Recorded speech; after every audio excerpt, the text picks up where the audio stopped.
में next issue है कि what after CA foundation exams. अब हम क्या करें?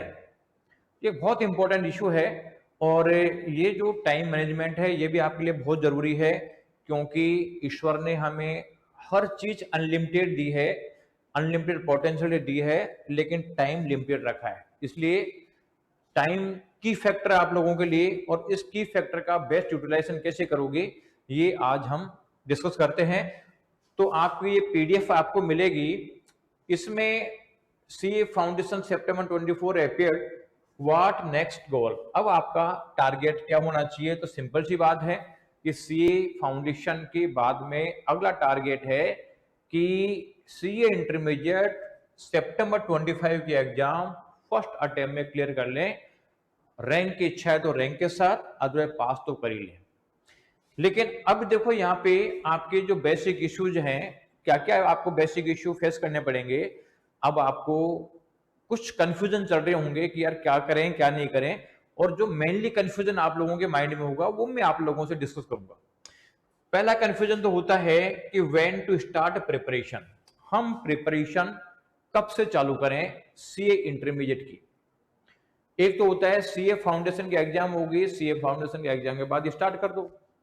एक होता है कि नहीं साहब, हम तो सीए फाउंडेशन का रिजल्ट का वेट करेंगे, और जब रिजल्ट आ जाएगा उसके बाद में पास हो गए तो ज्वाइन करेंगे, अदरवाइज जब तक ज्वाइन नहीं करेंगे। तो कुल मिला के हमें ये देखना पड़ेगा कि अभी ज्वाइन करें या बाद में ज्वाइन करें, तो उसका इफेक्ट देखना पड़ेगा कि इसका इफेक्ट क्या है।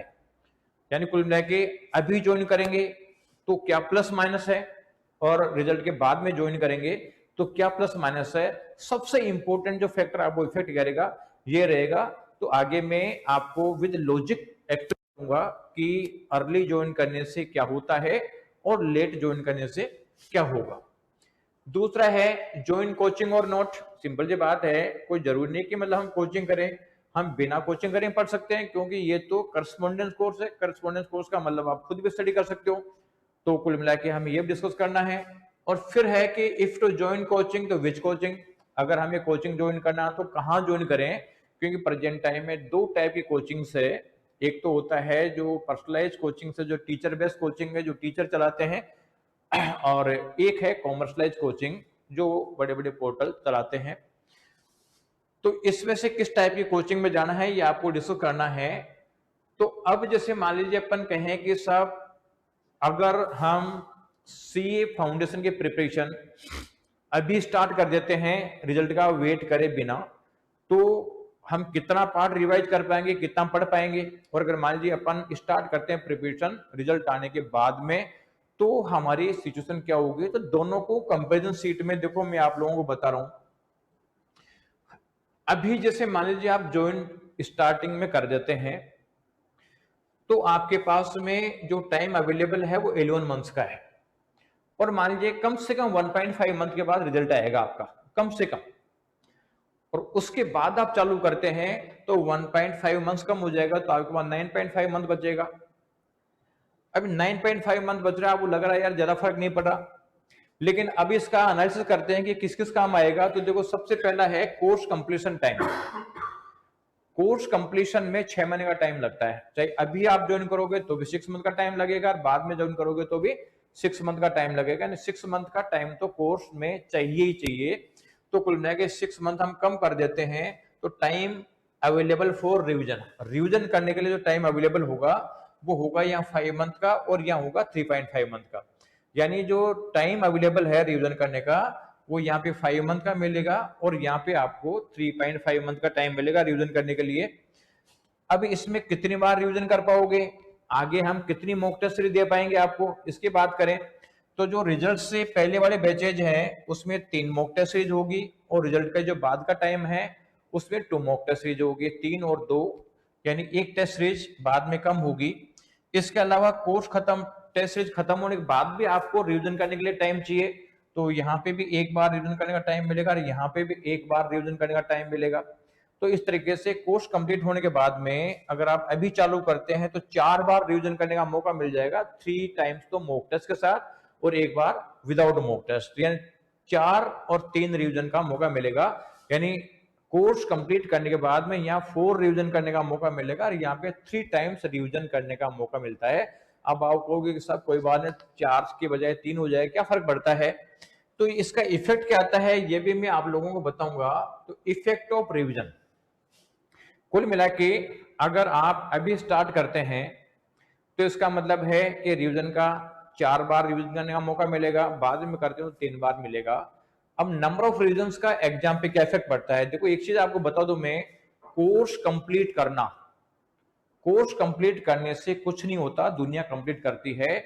सबसे बड़ी प्रॉब्लम आती है कंसोलिडेशन की।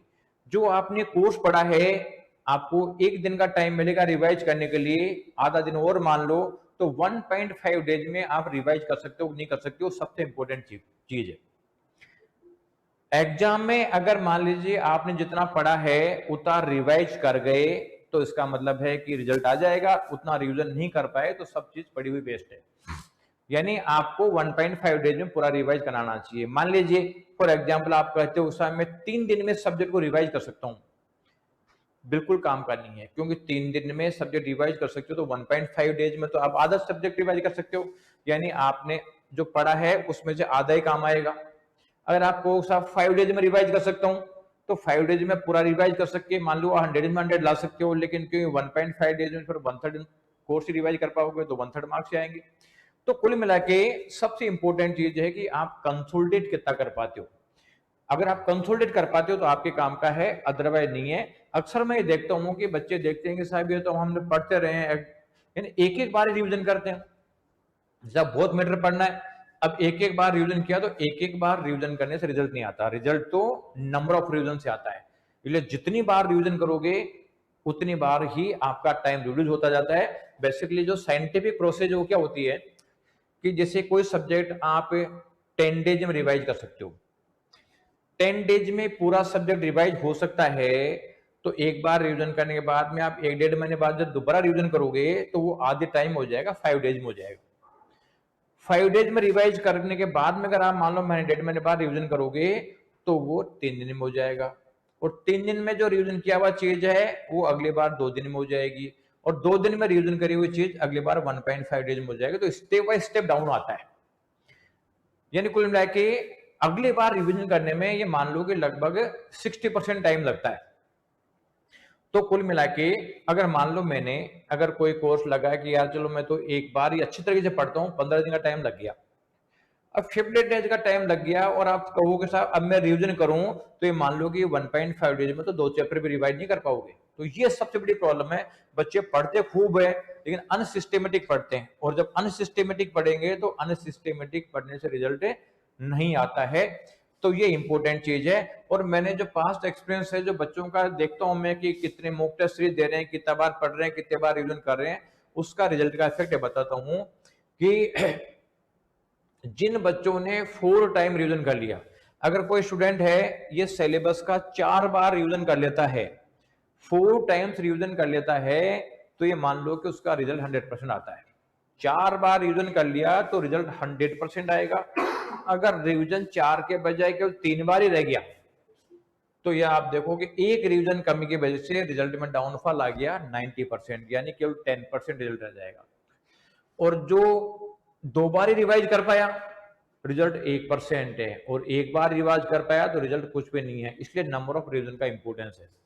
तो आप ये मान लो कि जो रिजल्ट के बाद ज्वाइन करते हैं, सेम परफॉर्मेंस के बावजूद एक रिवीजन कम हो जाता है और रिजल्ट का रेशियो 100% से 10% रह जाता है। अब मैं ये नहीं कहता कि साहब जो पहले जो बच्चा ज्वाइन करता है वो 100% ही रिजल्ट आता है, वो भी नहीं ला पाता। क्यों करता है? क्योंकि वो भी हमारे साथ साथ वो 50 लोगों की गाइडेंस मांगता है। अब वो कहता है यार ये पढ़ लो, ये पढ़ लो, ये पढ़ लो, इससे रिजल्ट आएगा, और वो कई बार बहुत ज्यादा सिलेबस के चक्कर में पड़ जाता है और नंबर ऑफ रिवीजन नहीं कर पाता और वो बच्चा पास नहीं हो पाता। यानी यहाँ अगर पढ़ के पास होगा तो हमारे हिसाब से चलना पड़ेगा, केवल यहाँ ज्वाइन करने से पर्पसफुल नहीं होता, ये ध्यान रखना। इसलिए रिवीजन का इतना बड़ा इंपैक्ट आता है। अब ये रही बात, जिससे मान लीजिए आप लोग अभी आप चालू करने के बजाय आप सोचते हो रिजल्ट के बाद चालू करेंगे, तो पहली बात तो कि ये 1.5 मंथ क्या काम आएगा, वेस्टेज जाएगा।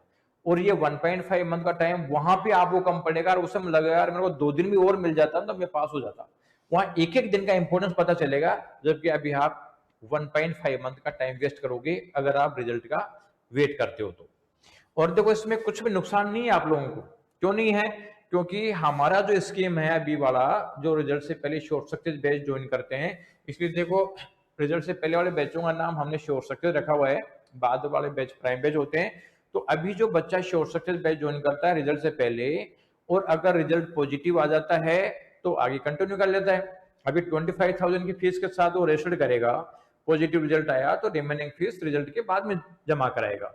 और अगर मान लीजिए उसका अनफॉर्चुनेटली रिजल्ट पॉजिटिव नहीं आता है, तो फिर जो उससे जो 25,000 हम ले रहे हैं अभी, ये पूरा का पूरा 100% अमाउंट जब आप जो बच्चा फेल की मार्कशीट दिखा देता है उसको रिटर्न कर दिया जाता है विदाउट एनी डिडक्शन।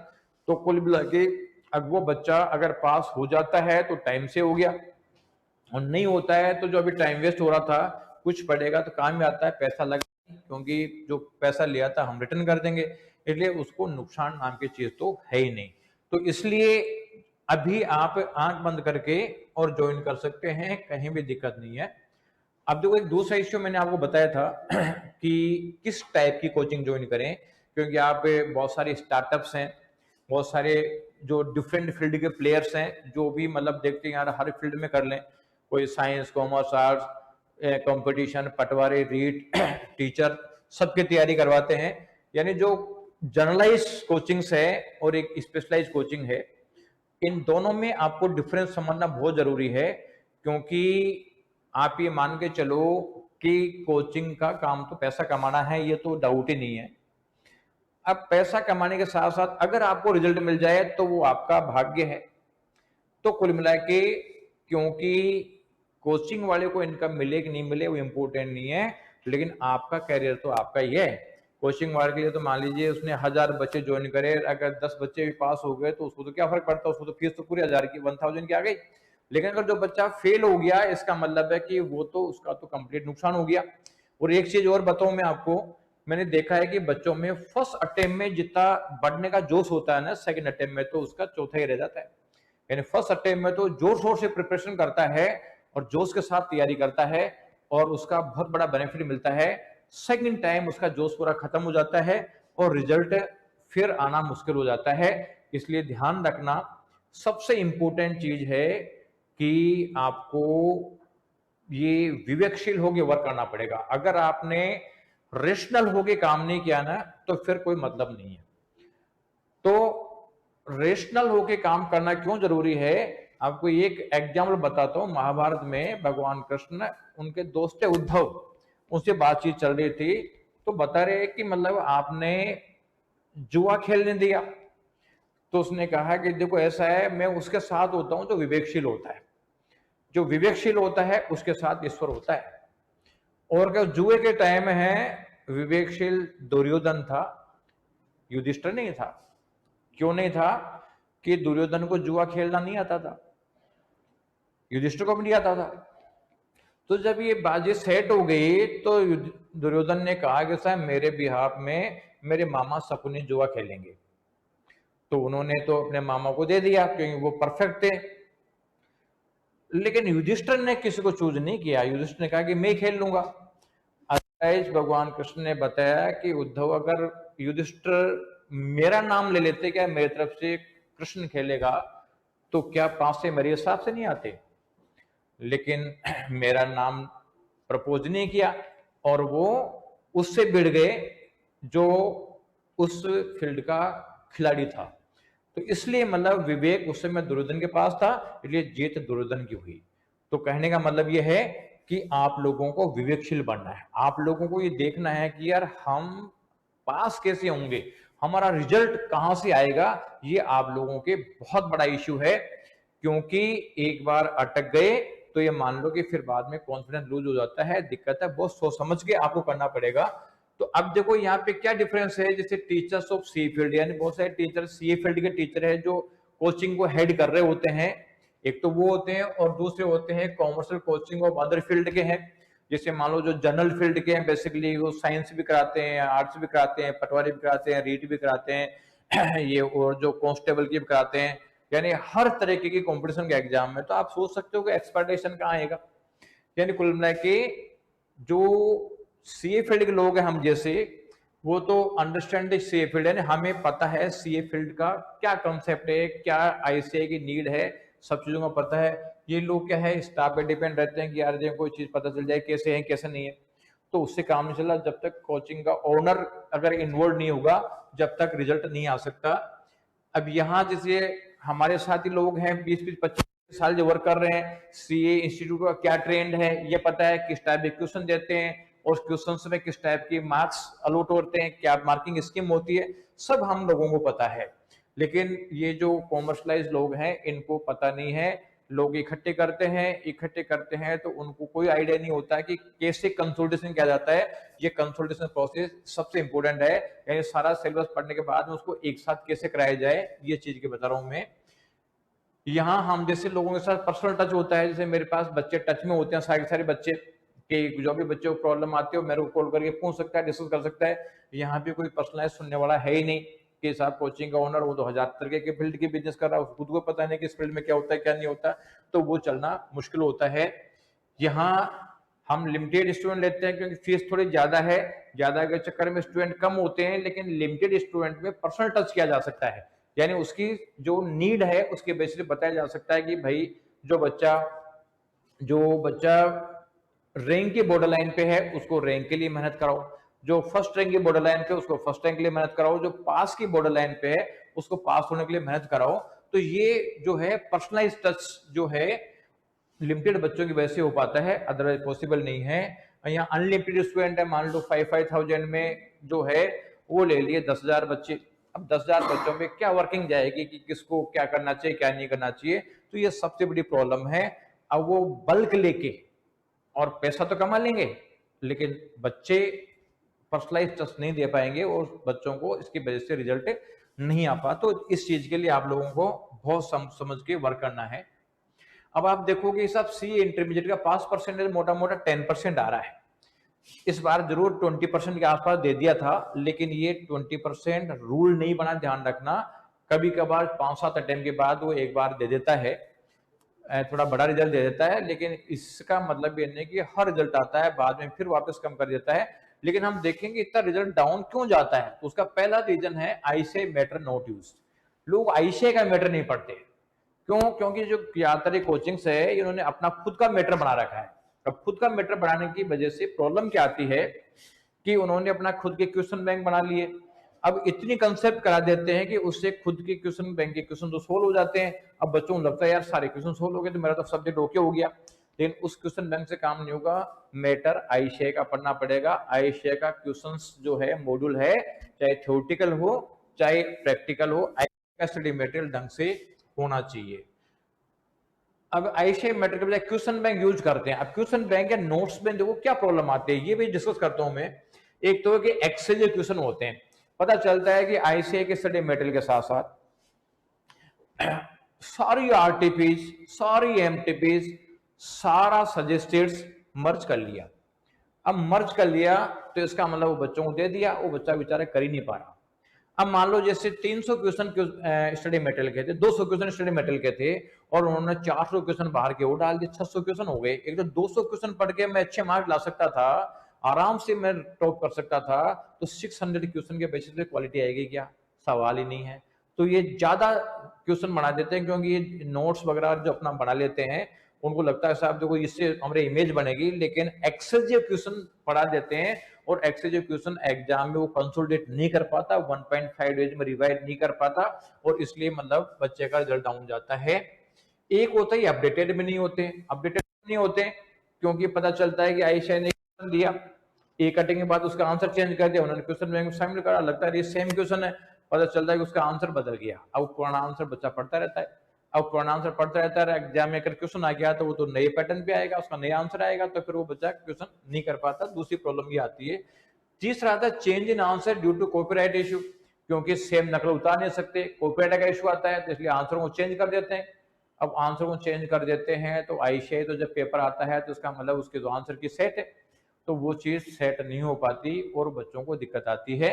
तो कुल मिला के जो राइट चीज पढ़नी चाहिए वो बच्चा नहीं पढ़ पाता और दिक्कत आती है। और तीसरी चीज जो है गाइडेंस फ्रॉम क्राउड, बच्चा क्राउड से गाइडेंस लेता है।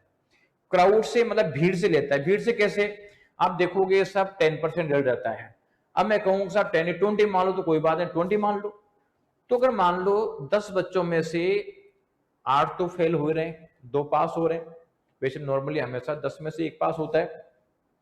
अब मान लो आपको 10 बच्चे मिले, 10 में से आपको 9 बच्चे तो कह रहे हैं यार ऐसा पढ़ लो, एक बच्चा कह रहा है कि अलग पढ़ लो। अब आपको लगेगा यार ये नो करें जो ज्यादा सही है, क्योंकि सभी लोग ये बोल रहे हैं तो मैं वही काम करता हूं जो सब कर रहे हैं। तो पता चलता है कि मेजोरिटी वाला काम करने लग जाते हो, और आपको पता है मेजोरिटी वाले बच्चे तो फेल होने। तो आपने सलाह किससे ली?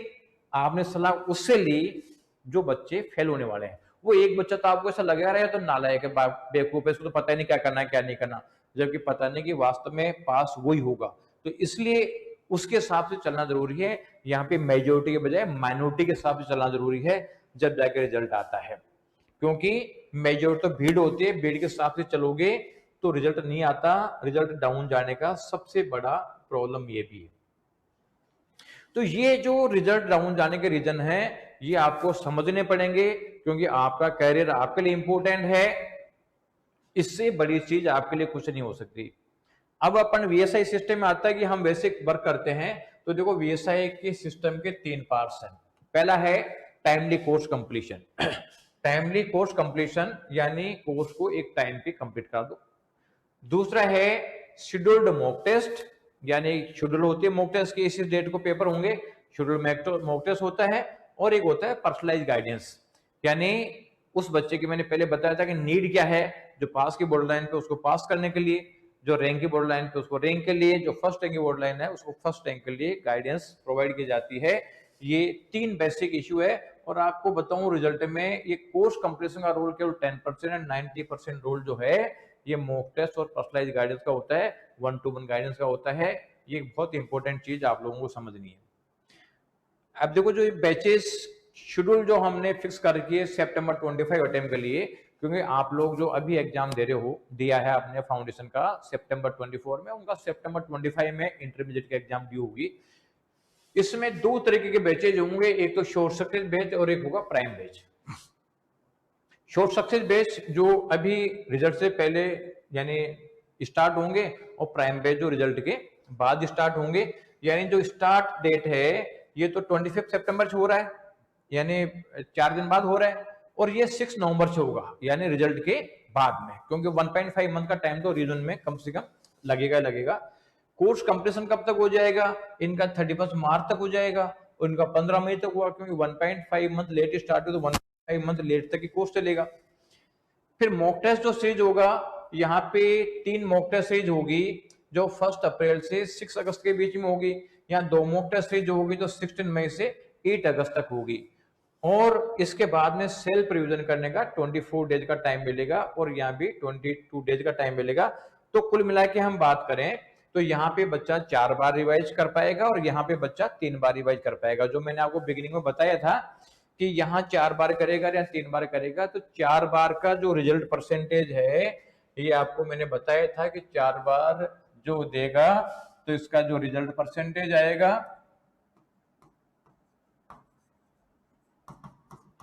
ये 100% और ये 10%, इतना फर्क है।